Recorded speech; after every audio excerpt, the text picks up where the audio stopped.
मैं आज अपना प्रवचन फिर श्री कृष्ण उपनिषद से प्रारंभ कर रहा हूं। कल भी मैंने उसी उपनिषद से बात कही थी और आज भी वेद व्यास ने जिन उपनिषदों का संग्रह किया, संकलन किया, उसी में से श्लोक को आपके सामने उद्धृत कर रहा हूं। पूर्णं सदैवं विजयं च देवं देव्यो सदा ज्ञानमृतं वदेव मृतवत्स पुत्रं भवतां च तुल्यं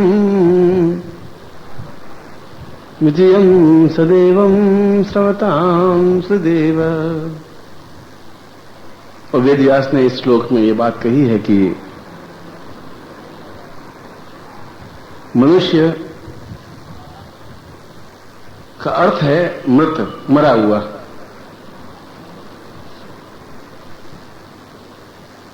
जिंदा इसलिए है कि सांस ले रहा है, और यदि सांस समाप्त हो जाता है तो शरीर के वे सारे अंग प्रत्यंग तो उसके होते हैं, मगर वह मृत कहलाता है। हाथ, पांव, नाक, कान, आंख, उसमें कहीं कोई त्रुटि नहीं आती, मगर फिर भी वो मृत कहलाता है। और वह जीवित इसलिए कहलाता है कि वह सांस लेने की क्रिया उसमें है, और सांस लेता भी है, सांस निकालता भी है, छोड़ता भी है, लेता भी है, और तीन कार्य करता है। सांस लेता है, धारण करता है और छोड़ता है।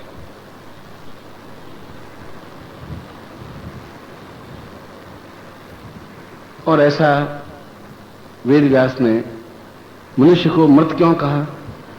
क्या सांस लेने या नहीं लेने से ही व्यक्ति जीवित या मृत हो जाता है? मृत व्यक्ति वे हैं जिनमें हौसला नहीं है, हिम्मत नहीं है, साहस नहीं है, क्षमता नहीं है, और संकटों से मुकाबला करने की क्षमता नहीं है। वे मृत हैं। मनुष्य तो हैं, जिंदा भी हैं, चलते फिरते भी हैं, मगर उसके बाद भी मरे हुए से हैं, इसलिए कि उनमें एक नीरसता है, उसमें कोई रस नहीं है, कोई नवीनता नहीं है, कोई चेतना नहीं है, कोई प्रबुद्धता नहीं है। और यदि जीवन में संकट नहीं है, बाधाएं नहीं है, अड़चने नहीं है, कठिनाइयां नहीं है, तो मनुष्य जीवन हो ही नहीं सकता। मनुष्य जीवन उसको कहते हैं कि हर पग पर प्रॉब्लम्स आए, समस्या आए, और हम उस पर विजय प्राप्त करें, वह जीवित मनुष्य रह सकता है।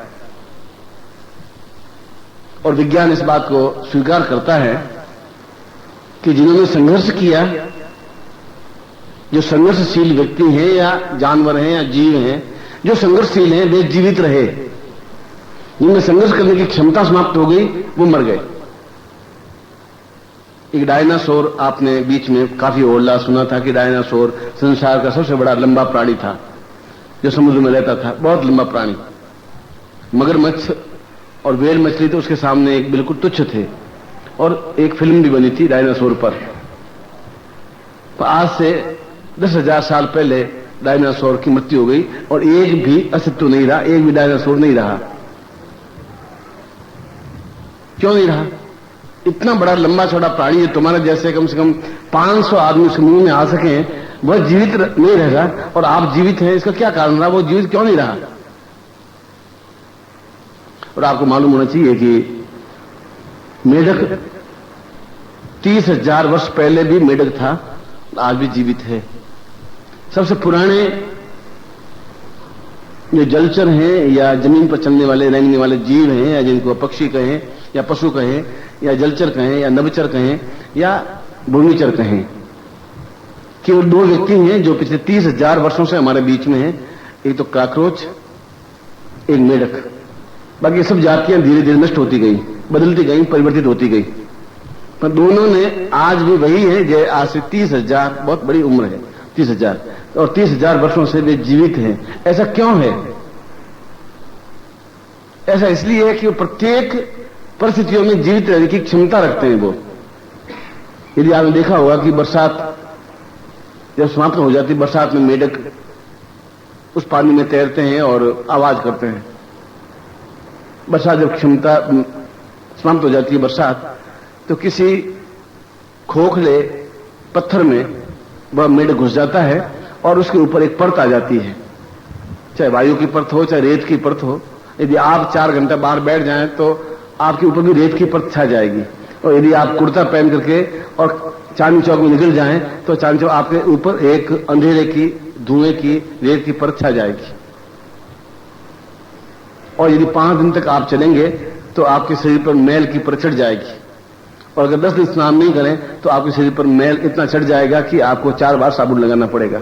आपने चढ़ाया नहीं उस मैल को, मैल चढ़ा, उस कपड़े पर भी चढ़ा। मगर वे 6 महीने उस पत्थर में रहते हैं जहां बाहर से ऑक्सीजन मिलती नहीं, और उसके बाद वे जीवित रहते हैं। तो जो व्यक्ति 6 महीने बिना ऑक्सीजन के जिंदा रह सकता है वो मर नहीं सकता, क्योंकि उनमें संघर्ष करने की क्षमता है, एक पावर है, एक ताकत है कि यह मेरे लिए बहुत कठिनाईपूर्ण जीवन है, चिंतन है। और कठिनाईपूर्ण होते हुए भी वे जीवित रहने की एक आत्मबल, एक क्षमता रखते हैं। इसलिए मेढक जीवित है, इसलिए काकरोच जीवित है, इसलिए ऊंट जीवित है कि वो 30 दिन तक बिना पानी के भी जिंदा रह सकता है। हम और तुम नहीं रह सकते। बिना पानी पिए भी 30 दिन चल सकता है मेरुस्थल में, रेगिस्तान में। यह केवल छोटे से उदाहरण है, मगर मैं छोटे से उदाहरण आपको इसलिए दे रहा हूं कि जिंदा वही व्यक्ति रहता है जिसमें संघर्ष करने की पूर्ण क्षमता हो। और संघर्ष वो कर सकता है जिसके सामने प्रॉब्लम्स आवे, समस्या आए। समस्या आएंगी नहीं तो वो संघर्ष करेगा भी क्या? किससे संघर्ष करेगा? दीवारों से, दरवाजों से, पत्थरों से। वहां संघर्ष होता ही नहीं। और पति पत्नी के बीच में संघर्ष नहीं होता, मतभेद होते हैं। आप मतभेद को लड़ाई झगड़ा कहते हैं, मैं कहता हूं मतभेद है। वो कहते हैं कि मैं आनंद सिनेमा पिक्चर देखने जाऊंगी, आप कहते नहीं हम तो उस रिवोल्यूशन सिनेमा देखने जाएंगे। कोई लड़ाई झगड़ा कुछ नहीं है। आपका ईगो अलग अलग है, उसका ईगो अलग है। वो एक अलग बात कहती है, आप एक अलग बात कहते हैं, और ये टकराहट है आपके जीवन की। इसीलिए घर में एक टकराव की, तनाव की स्थिति है। वह आपका संघर्ष नहीं है। इसलिए आपका संघर्ष पुत्र से भी नहीं है, आपका संघर्ष पत्नी से भी नहीं है, और आपका संघर्ष आपसे खुद से भी नहीं है। इसलिए आप समाप्त हो जाते हैं धीरे धीरे। और इसी 200 साल, 300 साल, 500 साल जीवित रहे, ये हमने सुना। और यदि आप उस लेवल पर हों तो आज आप देख सकते हैं कि वे 500 साल, 1000 साल पुराने हैं, इतनी आयु लिए हुए हैं, और हम केवल 60 साल और 70 साल जीवित रह पाते हैं। ऐसा क्यों हो रहा है कि हम 60 साल में मर जाते हैं, 70 साल में मर जाते हैं? बहुत मुश्किल से गिन करके आप 80 साल की उम्र का 2-4 व्यक्ति मुझे दिल्ली में दिखाएंगे। 100 साल होते हैं तो पूरा भारत सरकार उसका अभिनंदन करती है, तिलक करती है गुलजार नंदा का, कि साहब 100वां साल इन्होंने शुरू कर दिया। कि 100 साल प्राप्त करना बहुत महान घटना है। तो मेरे तो 60,000 साल उन्होंने आयु प्राप्त कर ली।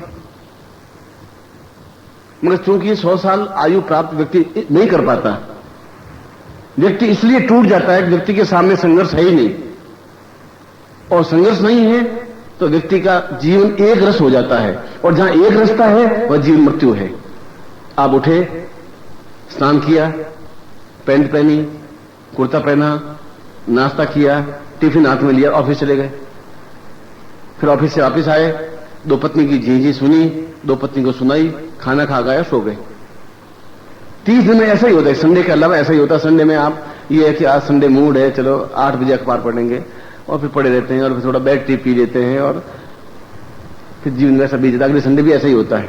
अब उसमें प्रॉब्लम आई, कोई तकलीफ आई, कोई तनाव आया, कोई समस्या आई, ऐसा कि कल क्या होगा, 1 घंटे पर बाद क्या होगा, किसी ने तलवार लेके आपके सिर पे रखी, तो बंदूक की गोली लेके आपके सामने खड़ा हुआ ही नहीं। आप इसे बचते रहे। बचना धर्म है आपका, मैं भी मानता हूं। जरूरी नहीं कि आप एक राइफल के सामने खड़े हो जाए कि गुरुजी ने कहा कि मैं संघर्ष करूंगा। मगर यदि खड़ा हो जाए तो आप में क्षमता होनी चाहिए कि आप उसको धक्का देकर के और उसके सीने पर खड़े हो सकें। इन ताकत आप में होनी चाहिए। वो ताकत तब आ पाती जब आप में आत्मबल होगा।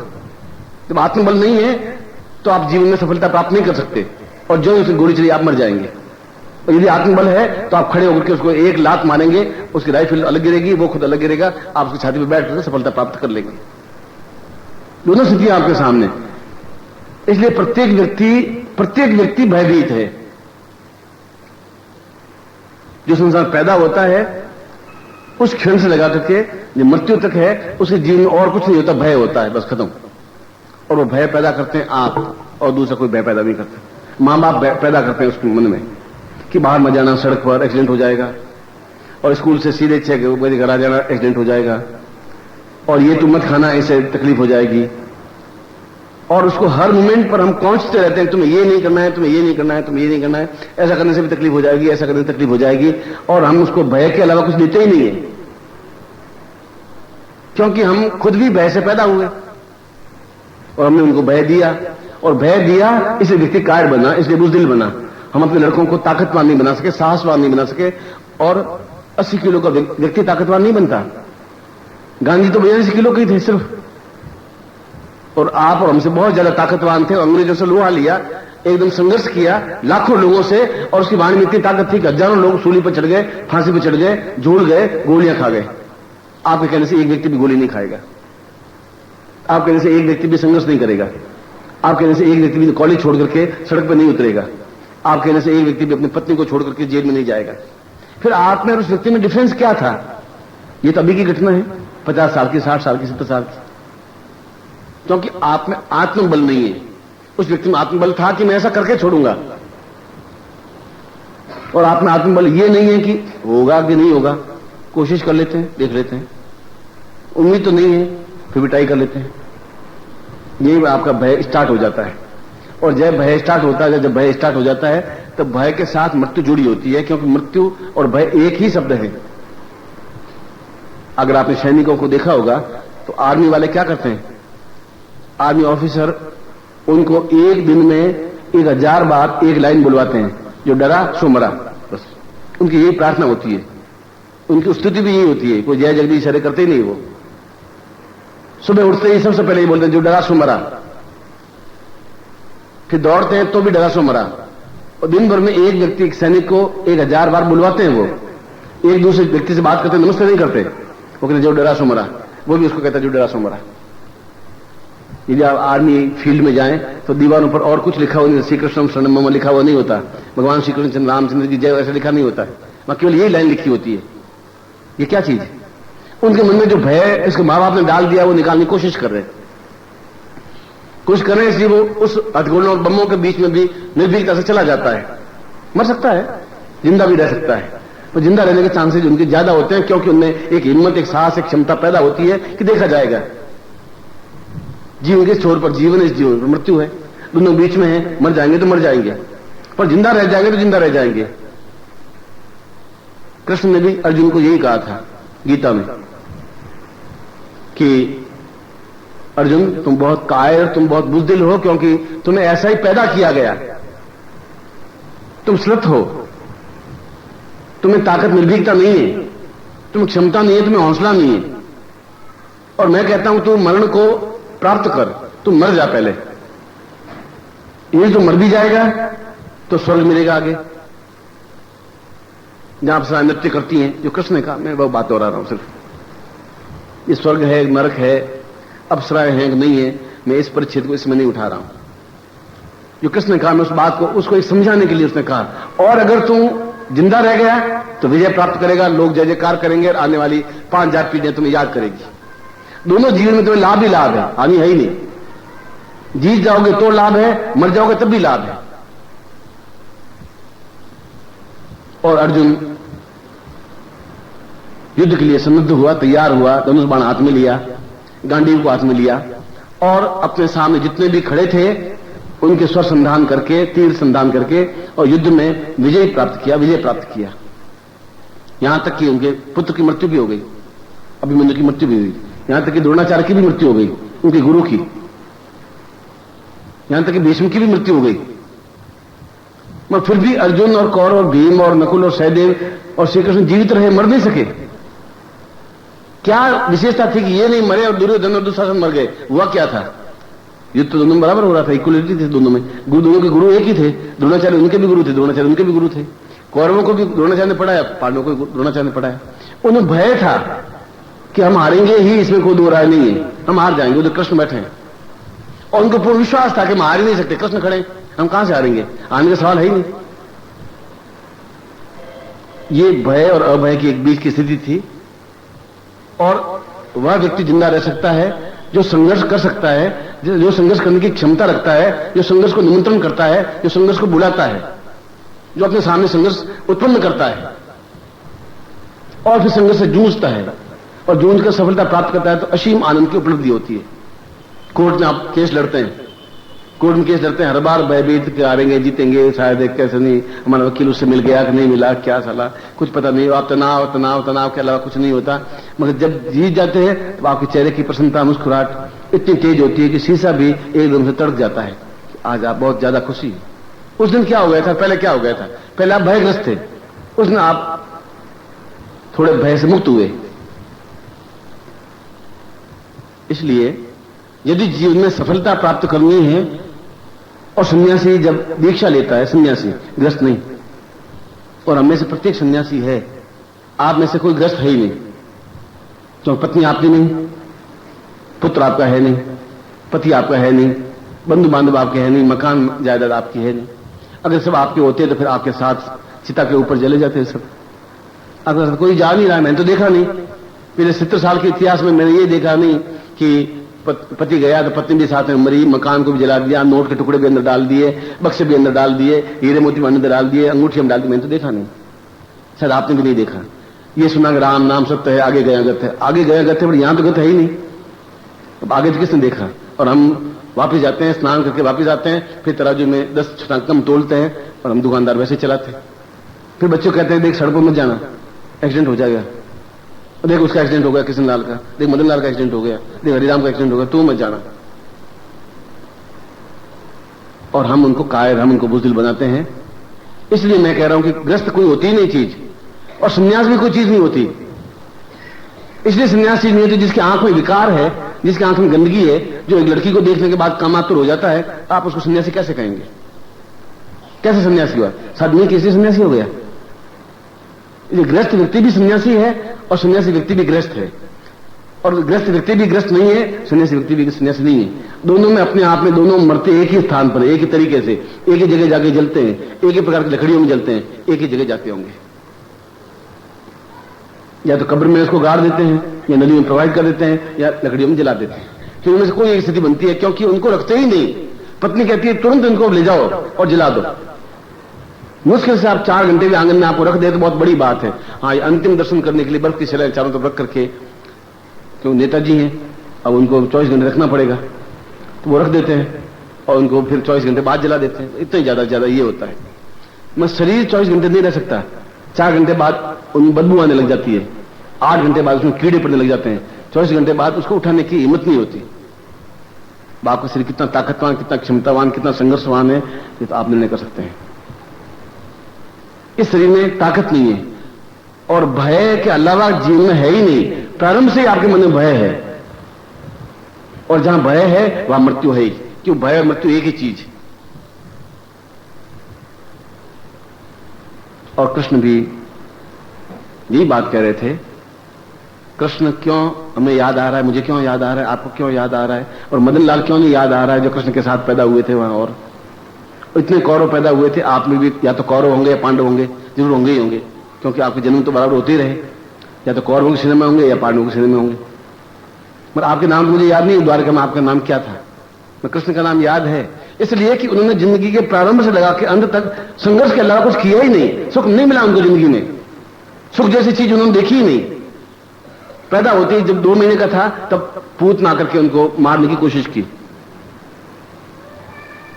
थोड़े से बड़े हुए बगासुर आया, फिर कंस ने एक और राक्षस को भेजा, फिर और किसी राक्षस को मारने की उपक्रम किया, फिर कालिया नाग आया, उनको डसने की कोशिश की। आप मुझे बताइए जिंदगी के प्रारंभ से लेकर अंत तक कृष्ण को कौन सा सुख मिला? एक दिन भी, एक मिनट भी। मगर कहां अविजित हुए, हारे कहां पर? एक बार भी हारे नहीं, विजय हुए उन सारे संघर्षों का सामना करते हुए। इसलिए कृष्ण याद आ रहे हैं, इसलिए मदन लाल याद नहीं आ रहा है, इसलिए यमराज याद नहीं आ रहा है। और राम ने कहां सुख देखा मुझे बता दीजिए, एक दिन भी सुख देख लिया और मुझे बता दीजिए, एक दिन भी। पत्नी और वो जंगल में, वनवास में जंगल भटके, एक राजा के बेटे होकर के भटके, पिता का दाह संस्कार नहीं कर सके, भाइयों के साथ षड्यंत्र में शामिल होना पड़ा उनको, क्योंकि कैकेयी ने षड्यंत्र किया कि भरत किसी प्रकार राजगद्दी पर बैठ जाए, और वो षड्यंत्र उसमें भी चलते थे, आज भी चलते हैं। और संघर्ष के अलावा राम ने कुछ देखा ही नहीं, इसलिए राम याद आ रहे हैं हमें। मेरा प्रश्न कहने का यह है कि यदि हमें जीवन में संघर्ष नहीं है तो हम मृत्यु युक्त हैं। हमें और मृत्यु में डिफरेंस कुछ नहीं है। इसलिए वो मरे हुए व्यक्ति हैं, और आज से जो ये है कि मरे हुए व्यक्ति हैं और सांस ले रहे हैं, और उनको देख देख के बड़ा आश्चर्य हो रहा है कि ये कैसे मृत व्यक्ति है जो सांस भी ले रहे हैं, चल भी रहे हैं। एक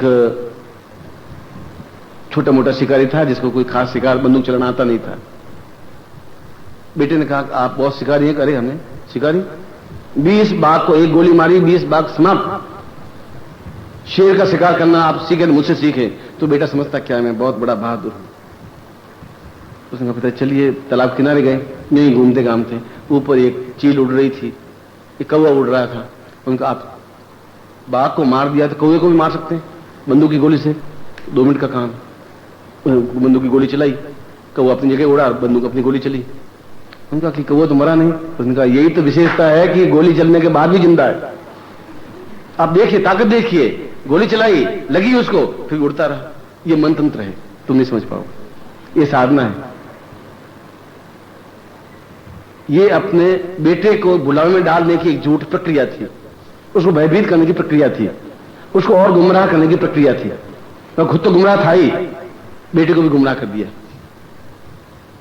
और हम जीवन में, आप जब मेरे पास आते हैं, आप में से अधिकांश मेरे पास आते हैं, तो एक ही बात कहते हैं, बहुत तनाव है, बहुत दुख है, परेशानी है, बेटी कहना मानती नहीं, मेरा बेटा कहना मानता नहीं, मैं बीमार हूं, मेरी तकलीफ ये है, और शायद आप इसके अलावा कोई बात करते ही नहीं है।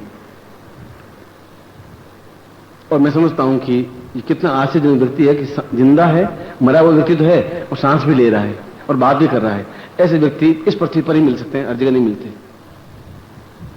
क्योंकि भय, निर्भय जो है वह जीवन की श्रेष्ठता है, सत्यता है, प्रामाणिकता है। और वे व्यक्ति जिंदा रहे, वे पशु जिंदा रहे, वे पक्षी जिंदा रहे, वे कीट पतंग जिंदा रहे, वे नवचर और जलचर जिंदा रहे, जिन्होंने संघर्ष करने की क्षमता रखी, जो संघर्ष करते रहे, स्ट्रगल करते रहे। और आप टालते रहते हैं, ये भी प्रॉब्लम नहीं आए, अमृतसर को जाना नहीं है, गुरुद्वारा में माथा टेकना नहीं है, क्योंकि कभी कुछ भी AK राइफल बन जाएगी। और मैं आपको विश्वास दिलाता हूं कि AK राइफल की गोली आपके लिए अभी बनी नहीं है। जब कारखाने बनी नहीं तो आपको लगेगी कहां से? आप पहले से डर रहे हैं, गोली बनेगी, फिर AK राइफल में जाएगी, फिर आपकी लगेगी, तब देख लेंगे। अभी आप काहे के लिए परेशान हो रहे हो, अभी क्यों तनावग्रस्त हो रहे हो? मगर नहीं, अमृतसर के ऊपर टिकना ही नहीं हमें तो सीधा जम्मू तवी में जाना है तो जम्मू तक ही जाएंगे, बीच में रुकना ही नहीं। अमृतसर आते ही बिल्कुल दुबक करके बैठ जाएंगे, दूर से मत्था टेक देंगे वहां से गुरुदेव ग्रंथ को। मैं ऐसा नहीं कह रहा हूं कि हमें जाना ही चाहिए, ऐसा नहीं कह रहा हूं। मैं ऐसा नहीं कह रहा हूं आपको नहीं जाना चाहिए। मैं ऐसा कह रहा हूं कि आपके मन में ये भय है, ये मिटाना चाहिए आपके मन में। और आप में से अधिकांश व्यक्ति उस भय को लेकर के मेरे पास आ रहे हैं, जो घटना घटी नहीं आपकी जिंदगी में। जो लड़का बिगड़ेगा तो बिगड़ेगा। अब आज से आप तनाव में है कि लड़का बिगड़ रहा है, लड़का बिगड़ रहा है। 6 बजे आना चाहिए, 6:30 बजे आता है, और पैंट पहनना चाहिए, जीन पहनता है, और कहना नहीं मानता। अब आप सोच लीजिए क्या करता है। और मेरी बेटी रोज 5 बजे छुट्टी होती है, 7 बजे आती है, और उसकी आंखें कह रही है कि वो ठीक नहीं है, कोई गड़बड़ जरूर है। अब गुरुजी आपको सोच लीजिए, अब गुरुजी क्या सोचेंगे? बेटी तुम्हारी 5 बजे 7 बजे आ रही है, अब गुरुजी बैठे बैठे क्या करेंगे? गुरुजी आप ठीक कर लीजिए। इसलिए यह स्थिति आपका मुझे कहना स्वाभाविक है। इसलिए विश्वास है कि गुरुजी हैं और मेरी समस्या को दूर करेंगे, और समस्याओं को दूर दैविक सहायता के माध्यम से की जा सकती है। जहां दैविक बल हो, मनुष्य के बल से नहीं, जहां देवताओं का बल हमारे साथ में हो, तो हम सफलता प्राप्त कर सकते हैं, निर्भीक बन सकते हैं, युद्ध कर सकते हैं, पूर्णता प्राप्त कर सकते हैं, धनवान बन सकते हैं, जीवन में सब कुछ प्राप्त कर सकते हैं जो हम जीवन में चाहते हैं। हम जीवन धन चाहते हैं, और मैं कहता हूं आपको धनवान होना चाहिए। मैं कहता हूं इतना अधिक होना चाहिए कि आप गिनते गिनते थक जाएं। मैं बुद्ध नहीं हूं कि आपको कहूं नहीं, बुद्धम शरणम गच्छामि, संगम शरणम गच्छामि, धम्मम शरणम गच्छामि। बेचारे कुछ नहीं पहनना चाहिए, न मैं महावीर स्वामियों के ये कपड़े लंगोट भी खोल देनी चाहिए। बिल्कुल, मैं तो आपको सलाह ऐसे नहीं दे रहा हूं। मैं कह रहा हूं आपके पास बहुत मकान होने चाहिए, वैभव होनी चाहिए, ऊंची से ऊंची गाड़ी होनी चाहिए, धनवान होना चाहिए, क्योंकि आप मेरे शिष्य हैं। धन होना चाहिए, यश होना चाहिए, मान पद प्रतिष्ठा ऐश्वर्य होना चाहिए, और वह सब कुछ दैविक बल से प्राप्त हो सकता है, आपके प्रयत्नों से प्राप्त नहीं हो सकता। और आपके प्रयत्नों से प्राप्त होता है तो अब तक आप सब कुछ करोड़पति होते आप में से, क्योंकि प्रयत्न करने को रखते ही नहीं, दिन भर परिश्रम करते रहते हैं, प्रत्येक प्रकार से प्रयत्न करते हैं, छल बल ताकत युक्ति चतुराई, चालाकी, धूर्तता, मक्कारी, समझदारी, कोई चीज छोड़ते नहीं है आप। मैं उसके बावजूद भी उतनी तकलीफ में बंधे रहते हैं आप, चाहे आप फाइनेंशियली हो, चाहे पुत्र के हिसाब से, चाहे पुत्र के हिसाब से, चाहे पत्नी के हिसाब से। जिसको शादी करके लाए वही आपके कंट्रोल में नहीं है। डेटिंग वेटिंग करके लाए होंगे, बगीचे में गए होंगे, 2-4 महीने डेटिंग की होगी, उसको आपने परखा होगा, वो आपको परखी होगी, और घर आती लड़ाई झगड़ा शुरू, जिंदगी में लड़ाई झगड़ा चल रहा है आपका। ये क्या हुआ, क्या कैसे हो गया? इसलिए कि वह भी भयभीत है कि अगर ये मर गया तो मैं जिंदगी का कैसे रहूंगी। कुछ सालाना मकान भी नहीं बने अभी तक, तो किराए के मकान में रह रहा है और मरेगा जरूर ये, तो फिर मैं कहां जाऊंगी, क्या गड़बड़ होगी तो मैं करूंगी क्या? वो भयभीत इसलिए है। उसने कहा कभी मकान तो बनाओ, और रहने के लिए कोई स्थान भी नहीं है, तुम कैसे आदमी हो? लोगों ने देखो मकान बना, मदनलाल ने बना दी, तुमने कुछ नहीं बनाया नहीं। वो भयभीत आपसे नहीं है, वो भयभीत आने वाली स्थिति से है। इसलिए पति भी भयभीत है कि अगर बीमार पड़ गई तो अस्पताल भर्ती करना पड़ेगा, डॉक्टर की फीस साली 1200 रुपए, 1200 रुपए सारी फीस, फिर दवाएं, सारे क्या करें। हम उसको बहकाते रहते हैं, कोई बीमारी नहीं है, कोई तकलीफ नहीं है, चिंता है, छोटी मोटी बुखार है, ये तो आता ही रहता है, और मर भी जाएगी तो कोई सा प्रलय नहीं होगा। मैं तुम्हें विश्वास दिलाता हूं, मैं दूसरी शादी नहीं करूंगा, बस अब भरोसा रख तुम मेरे ऊपर। एक पत्नी मरने लगी तो उस पति का हाथ पकड़ के कहा कि देखना अब मर जाऊंगी, घंटा 1.5 घंटे से ज्यादा जिंदा नहीं रह पाऊंगी ना, मुझे लग रहा है कि अंतिम सांस तेरी गुड़कने लग गई है, तो अब तू मर जाएगी ऐसा लग रहा है, और अभी तक उम्र 40-42 साल की तो हो गई। उसने कहा आप मेरा कहना मानेंगे? उसने कहा तेरी अंतिम इच्छा है, जरूर पूरी करूंगा। उसने कहा कि आप दूसरी शादी कर लेना, बच्चे छोटे छोटे हैं, मैं तेरी बात तो मानूंगा, पर 6 महीने पहले विश्राम करूंगा, पहले आराम करूंगा, बहुत दुखी हो गया हूं मैं, तो मेरे साथ रहते 6 महीने विश्राम कर लूंगा, फिर शादी कर लूंगा तुम कहोगे तो। अभी तो 6 महीने तक तो मुझे थोड़ा माफ करने दे, उसके बाद देख लूंगा। आपको सोचिए कि पति कितना दुखी तकलीफदायक है, और आपने कितना कौंच करके उसको भयभीत कर दिया है, आप सोच लीजिए। और उसने भी आपको उतना ही भयभीत कर दिया है, और आप दोनों मिलकर बेटे को कर दिया है। मैं सारी भय पर ये घटना नहीं कह रहा हूं, मैं ये कह रहा हूं कि निर्भय हो जाते पुत्र, निर्भय हो जाते सदा। जो निर्भय होता है वह जीवित हो सकता है, और निर्भय तब हो सकता है जब आपके सामने संघर्ष आएंगे, और संघर्ष तब आएंगे जब आप बुलाएंगे संघर्ष को। टेंस आए, परेशानी आए, बाधाएं आए, अड़चने आए, कठिनाइयां आए, और जीवन में आप विजयी हो, सफलता प्राप्त कर सकें और सफल हो। और नहीं है तो आप गुरु के पास जाएं और बताइए कौन सी साधना है, कौन सी तरकीब है, कौन सा मंत्र है, दैविक बल हम कहां से प्राप्त करें जिसके माध्यम से हम प्राप्त कर सकते हैं। आप किसी के ड्राइवर हैं, किसी का नौकर हैं, और 3000 रुपये 8-10 हजार तनख्वाह ले रहे हैं। आप ले रहे हैं तोताराम जी से, क्यों? तोताराम जी क्या महान हो गए? इसलिए महान हो गए उनके पास 1 लाख रुपए है, आपके पास नहीं है, बस इतने डिफरेंस तो है, इसलिए तोताराम जी से ले रहे हैं। आप हरिराम जी से ले नहीं रहे, जिसका खाने की रोटियां नहीं वो कहां से देगा? तो उस देवता से हम प्राप्त कर पाएंगे जिस देवता के पास वह शक्ति है।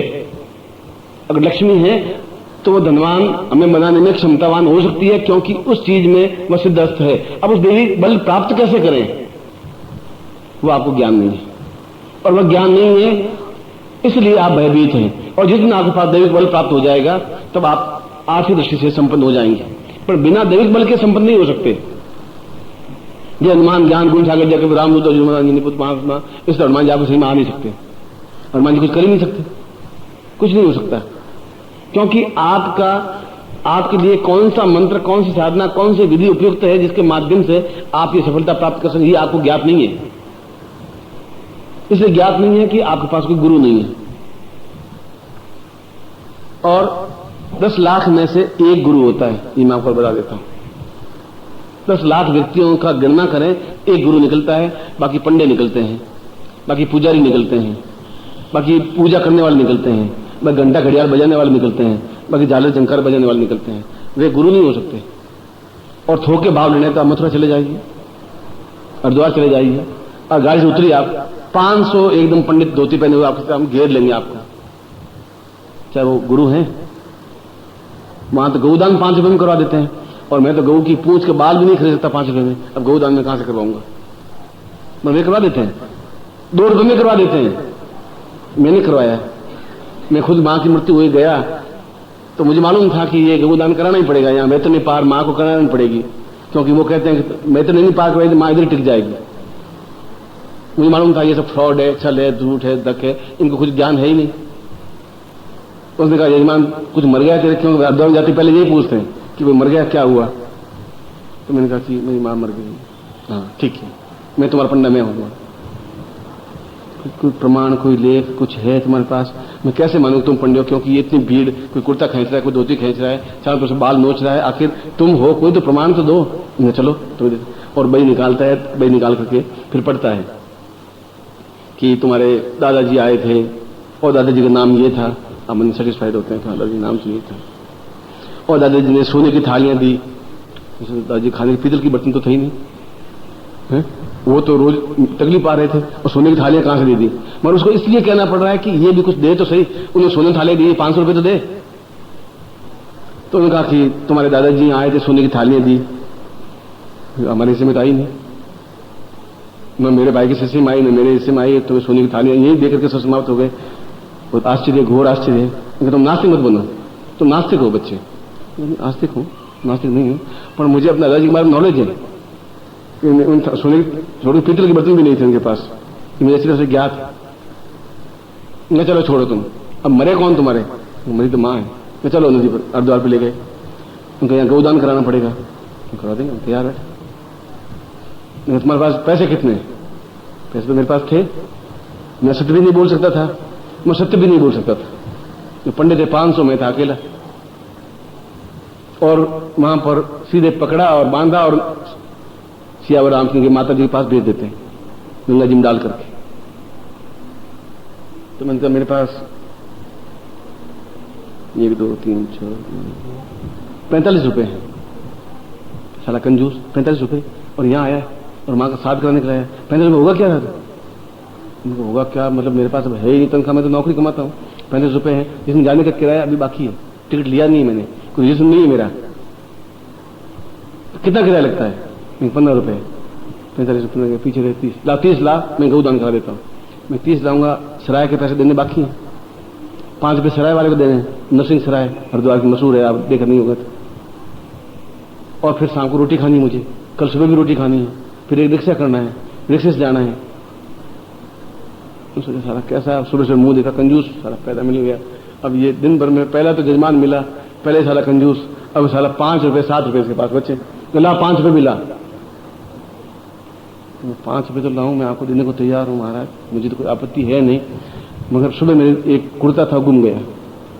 अब कुर्ता नहीं है, और आप खुद सोचिए कि क्या पहन के जाऊंगा। और बाजार में 2 रुपए में कुर्ता, हाँ 2-3 रुपए मिल जाता है। तो मैंने कहा 2 रुपए बाकी बचे, आप जैसा कहो कि ला 2 रुपए भी ला, तुम्हारी मां को गंगा बेटे में पार करवा दूंगा। अब 2 रुपए मेढक भी नहीं आता सारा, जो गंगा में बहता है 2 रुपए में ठेठ और गाय खरीद करके फिर वैतनी पार करवा देगा, वे आपके गुरु हैं। अब वो तिलक लगाए हुए, चंदन लगाए हुए बैठे हुए शीशे में, आप मुंह देखते हैं, वो भी शीशे मुंह देखते हैं, आप खुश हैं, क्या गुरु हैं? वे गुरु नहीं, फिर आपको ज्ञान कहां से दे पाएंगे? इसलिए मैंने कहा 10 लाख में 1 आध गुरु होता है, यदि आपको जीवन में ऐसे कोई गुरु मिल जाए तो। और संसार में गुरु शब्द और कहीं है ही नहीं। टीचर शब्द है, मास्टर शब्द है, ये पैसे लेके काम करता है, वो है। गुरु शब्द नहीं है। ये गुरु परंपरा केवल भारतवर्ष में ही है, और आज नहीं है, पिछले 50,000 वर्षों से है। इसलिए ये शब्द नहीं मर पाया, बाकी सब शब्द मरे, पर ये गुरु शब्द नहीं मर पाया। वशिष्ठ के समय में भी यही शब्द था, आज के समय में भी यही शब्द है, क्योंकि गुरु कोई व्यक्ति नहीं है, गुरु एक शब्द है, गुरु एक ज्ञान है, गुरु एक चेतना है, गुरु एक प्रबुद्धता है। जिसमें ज्ञान की प्रबुद्धता है वह गुरु है। मैं तुम्हारा गुरु हूं नहीं हूं, मैं नहीं कह रहा हूं, पर मेरा ज्ञान है, वह आपका गुरु है। वह आपको सही ढंग से ज्ञान दे पाएगा, चेतना दे पाएगा कि यह मंत्र है जो तुम्हारे लिए सही है, यह साधना सही है। तुम ये दक्षिणा बैंड चढ़ा मत चढ़ा, चरण स्पर्श कर मत कर, तो तेरी मर्जी है, मुझे इसकी जरूरत है ही नहीं। मेरे ये सिर जोर से पटकेगा तो उल्टी नाड़ियां एक आगे सरकेगी, तो खोपड़ी से मेरा चरण ठीक नहीं हो पाएगा, उसकी मुझे जरूरत नहीं है। पर मैं जो साधना दूंगा वह दैनिक बल के लिए जरूरी होगा। इसलिए सारे ब्राह्मण मेरे अलावा, या 10 15 20 25 50 छोड़ दीजिए, सभी कहते हैं ग्रहण बहुत खराब है, ग्रहण काल में उठना नहीं चाहिए, ग्रहण काल में काम नहीं करना चाहिए, ग्रहण में खाना नहीं खाना चाहिए, मटकियों के जल छोड़ करके मटकियां उल्टी रख देते हैं। अब रखते नहीं रखते, पहले जमाने में रख देते हैं। और भूखे रहना चाहिए, और फिर ग्रहण समाप्त होते स्नान करना चाहिए, और उसके बाद वापस काम करना चाहिए। ग्रहण जैसा कोई खराब शब्द है ही नहीं। सारे गुरु यही कहते हैं, और सारे आपके परिवार वाले भी यही करते हैं। इसलिए कहते हैं परिवार वाले कि उन्होंने अपने बाप से यही सीखा, आप भी अपने बेटे को ये कहते हैं कि ग्रहण काल में बेटा कुछ नहीं करना चाहिए, ग्रहण काल सबसे खराब है, क्योंकि राहु आता है और सूर्य को मुंह में डाल देता है, और मुंह में डालता है ग्रहण हो जाता है। इतना बड़ा सूर्य एक राहु कैसे मुंह में डालेगा, मेरे समझ में, तुम्हारे समझ में आ रहा होगा और मेरे समझ में नहीं आ रहा है। साइंस इस बात को स्वीकार नहीं कर रही है। मगर गीता में कृष्ण कह रहे हैं कि ग्रहण से श्रेष्ठतम कोई समय है ही नहीं, अद्वितीय समय है, एक ऐसा समय है जिसके उस समय जो कुछ भी किया जाए उसमें सफलता मिलती ही है। और इसलिए महाभारत युद्ध ठीक उस समय शुरू हुआ ये पूर्ण ग्रहण काल था और पांडव विजयी हुए। पांडवों का युद्ध शुरू कर दें, धुंधुली बजा दें, शंख बजा दें, पांजनी बजा दें, उसने कहा नहीं अभी नहीं, अब ठहर जाओ। कौरव सामने खड़े हैं, तलवार लिए हुए खड़े हैं, गदाएं लिए हुए खड़े हैं, हम खड़े हैं, धुंधुली बज रही है, 20 मिनट तैयार हो गए हैं और तुम करो ठहर जाओ, तुम ठहर जाओ, अभी नहीं करेंगे। तुम कालो यम निर्विदा विपुलाच लक्ष्मी, काल क्षण अपने आप में बहुत मूल्यवान है। मैंने अभी 15 मिनट पहले कहा कि मैं 10 मिनट बाद आपको प्रयोग करवाऊंगा। आपने सोचा गुरु जी कोई काम होगा अंदर, क्योंकि आप तो तर्क वाले हैं ना, कोई इनको सोचा ही होगा। अब मेरे अंदर कोई कमी था नहीं, बैठा रहा 10 मिनट, तो 10 मिनट बाद इसलिए आया कि वह समय उपयुक्त हो जहां आपको लाभ मिल सके। इसलिए राम रावण युद्ध हुआ, तभी जब राम ने जब तीर संधान किया, जो ही तीर उठाया तो हनुमान ने कहा कि महाराज ठहर जाएगी, युद्ध का बिल्कुल ठीक समय नहीं आया है। युद्ध काल में अगर विजय प्राप्त करना है तो आपको रुकना पड़ेगा, और यदि आपको, मैं तो सेवक हूं, मैं आज्ञा तो नहीं दे सकता आपको, मैं निम्र विनीत कर सकता हूं, विनय कर सकता हूं, मगर आप विश्वामित्र को साथ में लेकर के पूछिए क्या समय उपयुक्त है, आप ध्यान में अपने गुरु को सामने लाइए और उस ब्रह्मरंध्र में या उस आज्ञा चक्र में स्थापन करिए। अब देखिए ये सब बात आपको समझा रहा हूं कि जब राम कर सकते हैं तो फिर आप भी आज्ञा चक्र में गुरु को स्थापन कर सकते हैं, आप भी अपने गुरु को हृदय में स्थापन कर सकते हैं, उस आज्ञा चक्र में उसको दे सकते हैं। जब राम गुरु से परमिशन ले सकते हैं फिर आप भी दे सकते हैं। जब राम विश्वामित्र उन राम को समझा सकते हैं फिर आप भी समझा सकते हैं, क्योंकि राम में आप में कोई अंतर था ही नहीं। जहां तक मैंने सुना है उनके 2 हाथी थे, 2 पांव थे, 2 आंखें थी, 2 कान थे, 20 हाथ 50 हाथ उनके थे नहीं, तो आपके भी नहीं। इसलिए जन्म से कोई महापुरुष होता ही नहीं, आज तक नहीं हुआ। जन्म से सब आप जैसे ही हैं। अपने कार्यों से, संघर्ष से आदमी राम और कृष्ण, बुद्ध और महावीर चैतन्य बनता है। यदि आप में संघर्ष है तो आप राम बन सकते हैं, कृष्ण बन सकते हैं, बुद्ध बन सकते हैं, महावीर बन सकते हैं, चैतन्य बन सकते हैं, जीवित रह सकते हैं 1000, 2000, 5000 साल तक भी, यदि आप में संघर्ष करने की क्षमता है और यदि आप निर्भीक हैं और चुनौतियों को सामने बुलाते हैं, हर समय चुनौतियों का सामना करते हैं, हर प्रॉब्लम आती है उसका फेस करते हैं। यदि आप में एक क्षमता है, ये भावना है, तब आप विजित रह सकते हैं, संघर्षशील हो सकते हैं, सफलता प्राप्त कर सकते हैं। और उसके लिए आप में दैविक बल जरूरी है, क्योंकि राम को भी विश्वामित्र की जरूरत थी और विश्वामित्र ने यही कहा तुम ठहरो, 2 क्षण बीत जाइए, 2 घड़ी, 1 घड़ी 24 मिनट की होती है, उसके बाद तुम पहला तीर संधान करना, पहले नहीं। अब कहां विश्वामित्र, फिर अयोध्या के पास में आश्रम में, कहां रावण, राम ठेठ पूर्व दक्षिण में रामेश्वरम के पास में, और उससे भी आगे, मगर वहां से भी उनका आपस में संचार होता रहा।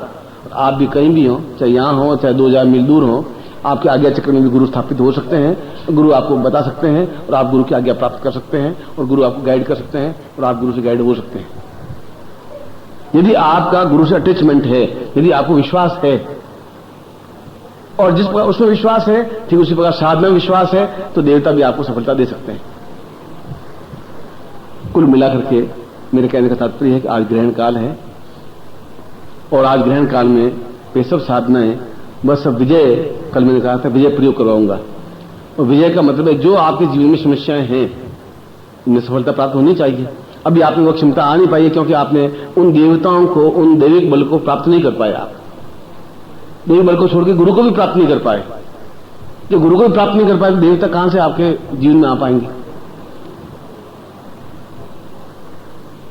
इसलिए आपको विजय की जरूरत है, आपको संघर्ष की जरूरत है, आपको निर्भय होने की जरूरत है, आपको निडर होने की जरूरत है, और आपकी जो भी इच्छा है, और प्रत्येक व्यक्ति के मन में इच्छा रहनी चाहिए। इच्छा विहीन पशु, इसकी इच्छा ही नहीं है वो तो मरता मरा हुआ है, उसको इच्छा है ही नहीं।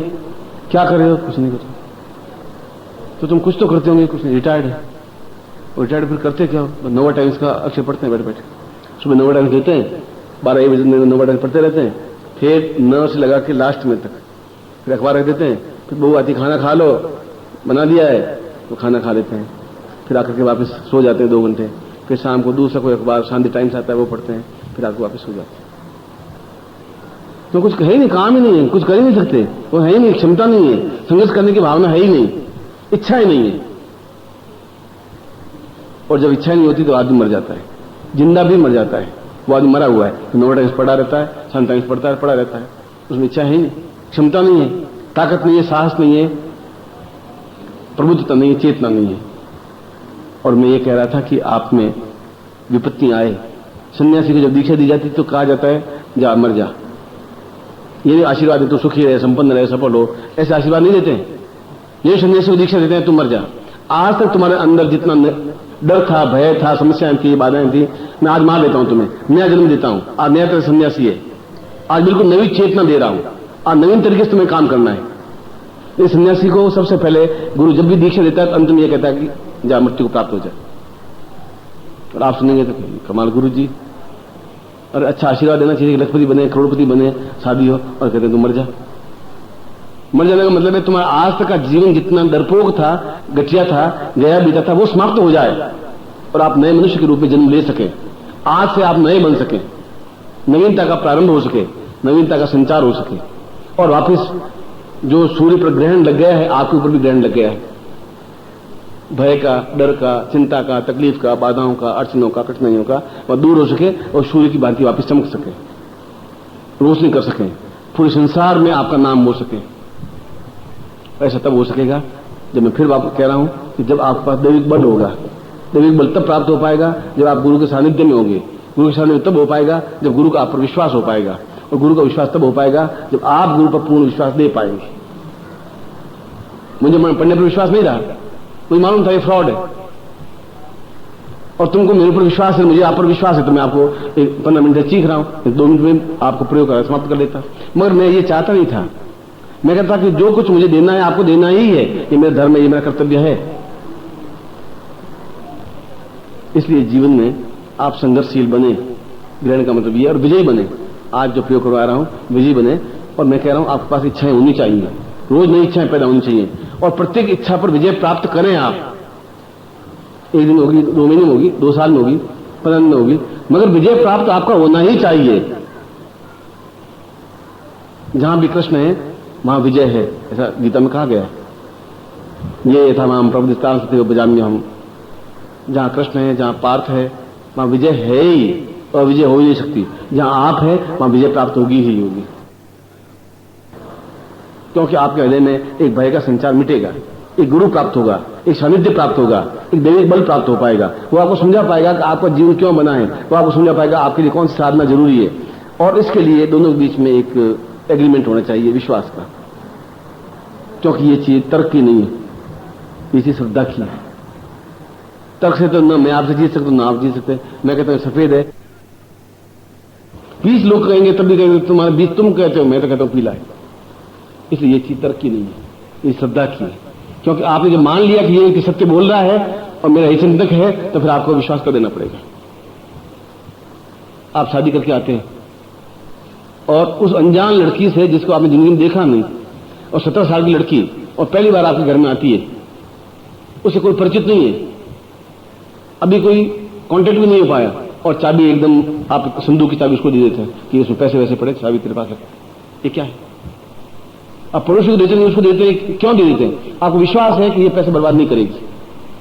विश्वास एक क्षण में पैदा हो गया, और जहां अविश्वास होगा वहां चाबी आपको लपेटे, रात को भी तकिए के नीचे नहीं रखेंगे, यही लपेटे रखेंगे आप। इसलिए विश्वास गुरु के प्रति होना चाहिए, अपने आप पर होना चाहिए, संघर्षशील होना चाहिए। और ये ग्रहण काल इसलिए है कि आप पूर्ण सफलता प्राप्त कर सकें, और निश्चय ही सफलता प्राप्त कर सकें। ऐसा मैं आशीर्वाद देता हुआ यह प्रयोग संपन्न करवाऊंगा, जिसको विजय प्रयोग कहते हैं। अब आप हाथ जोड़ लीजिए और गणपति को स्मरण करिए। विघ्नेश्वराय वरदाय सुरप्रियाय लंबोदराय सकलाय जगदिताय नागाननास्तिभूषिताय गौरीसुताय गणनाथ नमो नमस्ते। भक्तात्नासन पराय गणेश्वराय सर्वेश्वराय सबुदाय सुरेश्वराय विद्याधराय विकटाय च वामनाय भक्त प्रसन्न वरदाय नमो नमस्ते। नमस्ते ब्रह्मरूपाय विष्णुरूपाय नमः। नमस्ते रुद्ररूपाय कलिरूपाय नमः। विश्वरूपस्य रूपाय नमस्ते ब्रह्मचारिणे भक्त प्रियाय देवाय नमस्तभ्यं विनायक। लंबोदर नमस्तभ्यं सततं मोदक प्रिय निर्विघ्नं कुरु मे देव सर्वकार्येषु सिद्धः। श्रीवन्मा गणाधिपति लक्ष्मीनारायणाभ्यां उमामहेश्वराभ्यां शचिपुरंदराभ्यां मातृपितृचरणकमलेभ्यो इष्ट देवताभ्यो कुल देवताभ्यो ग्राम देवताभ्यो स्थान देवताभ्यो वासुदेवताभ्यो वाणीभ्यां सर्वेभ्यो देवेभ्यो सर्वेभ्यो ब्राह्मणेभ्यो नमो नमः। तत्रादु संकल्पम कुर्यात। राइट हैंड दाहिना हाथ, वो हाथ आपका दाहिना है। आप जल लीजिए, नहीं है तो मान लीजिए कि आपके हाथ में जल है। मान लीजिए कि मैं आपका पिता हूं। मान लीजिए कि ये रात्रि है और आप मेरे सामने बैठे, क्योंकि तत्समय मना शिव संकल्प मस्तु, संकल्प होना चाहिए मेरे हाथ में जल है। ओम भारत से बड़ खंडी जमुदी पे शालीमासा के बौद्धा समझे सोने को 2054 भाद्रपद मास से कृष्ण पक्षयास्तु अमावस्यायाम सोमवार से सोमवती अमावस्यायाम सापतम अर्धरात्रो सार्धरात्रो कल्याण तवसंति राम अमुक का पूर्वात से अमुक गोत्रोत्पन्नो हम। अपना गोत्र या जाति आप उच्चारण करिए। अमुक शर्मा हम नाम बोलिए। ताम पूर्णत्व प्राप्त निमित्तम विजय कालसा ग्रहण काले मम सर्वत्र मनोवांछित कार्य सिद्ध्यर्थम पूर्ण विजय निर्भय निश्चिंत निडर ताम पूर्णत्व प्राप्त निमित्तम सर्व कार्य सफलताम ऐसे साफल्यम प्राप्त है तो तद्गम संपर्क छोड़ दीजिए, जल को छोड़ दीजिए। यज्ञ पवित्रम धारयामि नमः। ये सफेद धागा है, इसको यज्ञ पवित्र कहते हैं। वो गले में माला की तरह पहन दीजिए। यज्ञ पवित्रम परम पवित्रम प्रजापति दिया सजम पुस्तक आयुष यज्ञ पवित्रम प्रणयामि तत्रादु स्वस्थ तिलकम कृत्वा। आपको कुमकुम है, अपने लाल तिलक करिए। नमो शुद्धताय सहस मूर्ते सहस पादाक्षरुर्भावे सहस नामनि पुरुषाय शाश्वते सहस कोटि धारणे नमः। हृदय गंधाम पांतु तत्रादुषाम पूर्णत्वम विजय काल प्राप्ताय सा एतोस्मानम शक्तिकलम तम सा दीर्घा मंत्र सिद्धि पूर्वा सा विजय यंत्रम प्रारब्ध के सा कृतव्यम समृद्धे। आप पास एक यंत्र है, उस यंत्र को अपने हाथ में ले लीजिए, लेफ्ट हैंड में, बाएं हाथ में। वो आपको बाएं हाथ है, बाएं हाथ से इसको ऊपर बंद कर दीजिए। इसको संपुट कहते हैं। और संपुट कहते हैं अंगूठे से अंगूठा, उंगली से उंगली को मिलाने का संपुट कहते हैं।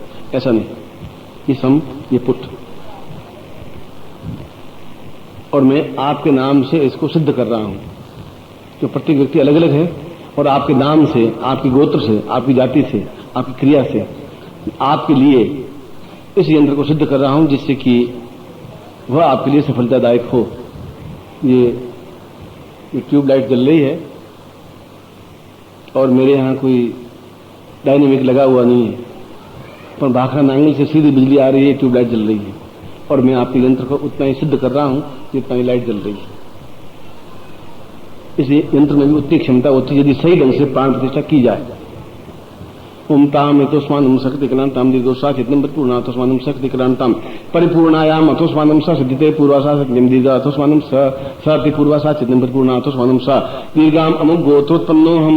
अपना गोत्र जाति कुछ बोलिए। अमुक शर्मा हम नाम बोलिए। स पितु पिता का नाम बोलिए। ताम पूर्णत्व मम समस्त विजय प्राप्ता निमित्तम तत्रादु एतोस्मानम। अब जो भी आपके सामने समस्याएं हो, बाधाएं हो, जो सबसे पहले बाधा हो, अड़चन हो, नंबर 1 2 3 4 5 वो बोलिए। फिर तो मैं बोलूंगा सर्वत्र विजय, ऐसा बोलूंगा। मगर किसी सामने कोई प्रॉब्लम पहले है, आप पहले ऐसा बोलिए। 5 प्रॉब्लम्स आपके सामने बोल दीजिए।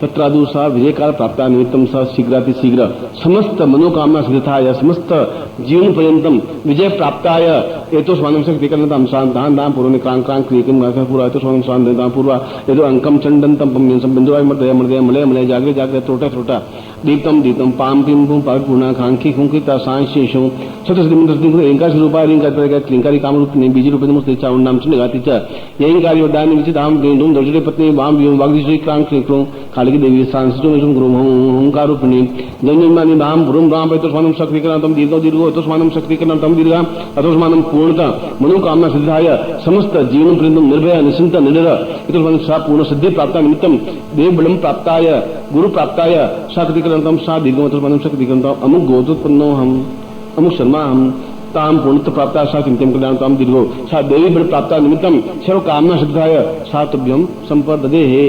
आंख खोल दीजिए, यंत्र को दोनों आंखों से लगा दीजिए और यंत्र को नीचे रख दीजिए दोनों आंखों से।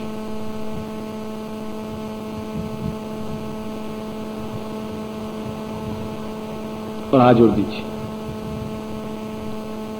गुरु ब्रह्मा गुरु विष्णु गुरुदेवो महेश्वरा गुरु साक्षात परब्रह्म तस्मै श्री गुरु श्रीकमलेभ्यो नमः।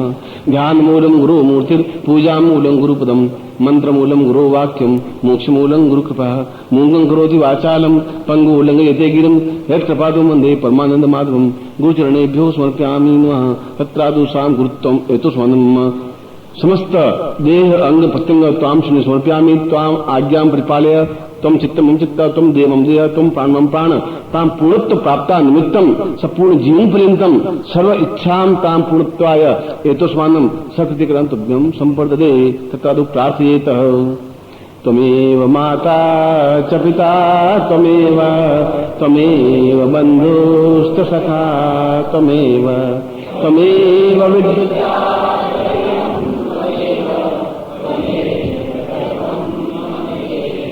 दूसरा फिर बोलिए, त्वमेव माता च पिता त्वमेव त्वमेव बन्धुश्च सखा त्वमेव त्वमेव विद्या द्रविणं त्वमेव त्वमेव। एक बार और, त्वमेव माता च पिता त्वमेव त्वमेव।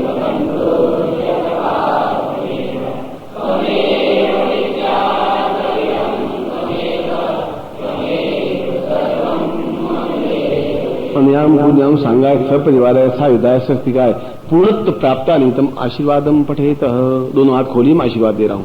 मंत्रार्था सफला संतो पूर्णाम सिंधु नोथा सदामनासोस्तु मित्राणाम दिस्त्व यजुर्वेद यजुर्वेद सामवेदो यथर्णाम ब्रह्म वाक्यस्थान्ति मनन्तेम तो शत्रुवान् अक्षतान् प्रस्तोन्त्यम गणन्ति येनरा चत्वारो वर्ते लक्ष्मी आयु बुद्धि यशो बलम श्रीर्वचस्मायुष्मारोग्यम मां विधत्मानं महिते धान्यं धनं पशुपुत्र लाभम सत्संवत्सरम दीर्घमायु। ओम श्री स्थिते लक्ष्मी पत्न्यां बहुरात्रे पार्श्वे नक्षत्रान् रूप स्नो व्यातम इष्टं निखाणं निखाणं सर्वलोकं मैखाणं। अब मैं आपको मंत्र दे रहा हूं और विजय का कोई मंत्र नहीं होता, वह केवल दीक्षा होती है जो मैंने आपको दी है। और गुरु मंत्र जाप आपको करना चाहिए नित्य 4 माला। और गुरु मंत्र है, बोलिए ओम परम तत्वाय नारायणाय गुरुभ्यो नमः। ओम परम तत्वाय नारायणाय गुरुभ्यो नमः। ओम परम तत्वाय नारायणाय गुरुभ्यो नमः। तद गुरु रूपेण त्वाम आशीर्वादम पठेत। आप नित्य सबसे श्रेष्ठ स्फटिक माला होती है, फिर हकीक माला होती है, और हकीक माला नहीं है तो कर माला से। अगर आप हकीक माला नहीं खरीद सकें, स्फटिक माला नहीं खरीद सकें तो कर माला है। 108 बार बोलेंगे एक माला कहलाएगी। आपको नित्य 4 माला मंत्र जाप करना चाहिए गुरु मंत्र का, जो मैंने अभी आपको बोला है। यदि आपको याद नहीं हो या कार्ड है, वो कार्ड आप फ्री ले लें, उस कार्ड के ऊपर गुरु मंत्र लिखा हुआ है। और नित्य नियम पूर्वक सुबह स्नान करके सामने दीपक लगा दें, अगरबत्ती लगा दें और गुरु चित्र हो, और फिर इस गुरु मंत्र की माला फिर 4 पूर्ण श्रद्धा के साथ में। और नहीं श्रद्धा हो तो उस तस्वीर को बाहर फेंक दें, फिर मंत्र जाप करने से कोई लाभ नहीं हो पाएगा। और ये पक्का विश्वास कर लें कि आज मैं सफल होऊंगा ही। हो सकता है उस दिन सफलता नहीं मिले, दूसरी मिलेगी, दूसरी दिन नहीं मिले 15 दिन बाद मिलेगी, और 15 दिन बाद नहीं मिले आप मेरे पास आ जाए, फिर मैं आपको सहायक बनूंगा, फिर आपको समस्या सुलझाऊंगा। आपकी समस्या कहाँ है और जो कुछ मुझ में क्षमता होगी वह क्षमता आपको प्रदान करता हुआ, उस क्षमता को प्रदान करने को शक्तिपात कहते हैं। अपनी शक्ति को ट्रांसफर करने की क्रिया को शक्तिपात कहते हैं। मैं शक्तिपात दूंगा जिससे कि आपका काम इजी हो सके, सरल हो सके और आप उसमें सफलता प्राप्त कर सकें। एक बात तो यह कि धोती पहने सुबह, और ये दुपट्टा आपको दिया, ये दुपट्टा ओढ़े, फिर सिले हुए वस्त्र नहीं हो, कच्छा और बनियान धोती कुर्ता आप नहीं पहने, उसमें केवल धोती हो, कुर्ता हो, साड़ी हो, महिलाओं के लिए अलग है। फिर गुरु मंत्र का जाप करें 4 माला। सुबह नहीं कर पाए कोई वजह से तो रात्रि को करें। जब भी आपका मन शांत हो उस मंत्र जाप करें। ऐसा शास्त्र में कहीं नहीं लिखा सुबह ही करें, ऐसा शास्त्र में कहीं लिखा नहीं है। सुबह ब्राह्मण जल्दी उठ जाते थे 4 बजे, इसलिए सुबह मंत्र जाप करते थे। अब रात को 1 बजे तो सोते हैं आप, अब 4 बजे उठे कहूं आप उठ नहीं पाएंगे। वह जीवन अलग था, ये जीवन अलग है। जब आपका मन शांत हो, जब आपको लगे कि अब मुझे मंत्र जाप करना चाहिए, तब आप मंत्र जाप करें, मगर उस समय पूर्ण श्रद्धा युक्त करें। मैं एक बार फिर आपको आशीर्वाद देता हूं, आपकी सारी इच्छाएं पूर्ण हो, आप जीवन में सफलता प्राप्त करें, श्रेष्ठता प्राप्त करें, ऐसे ही मैं आपको आशीर्वाद देता हूं। कल्याण कामना करता हूं।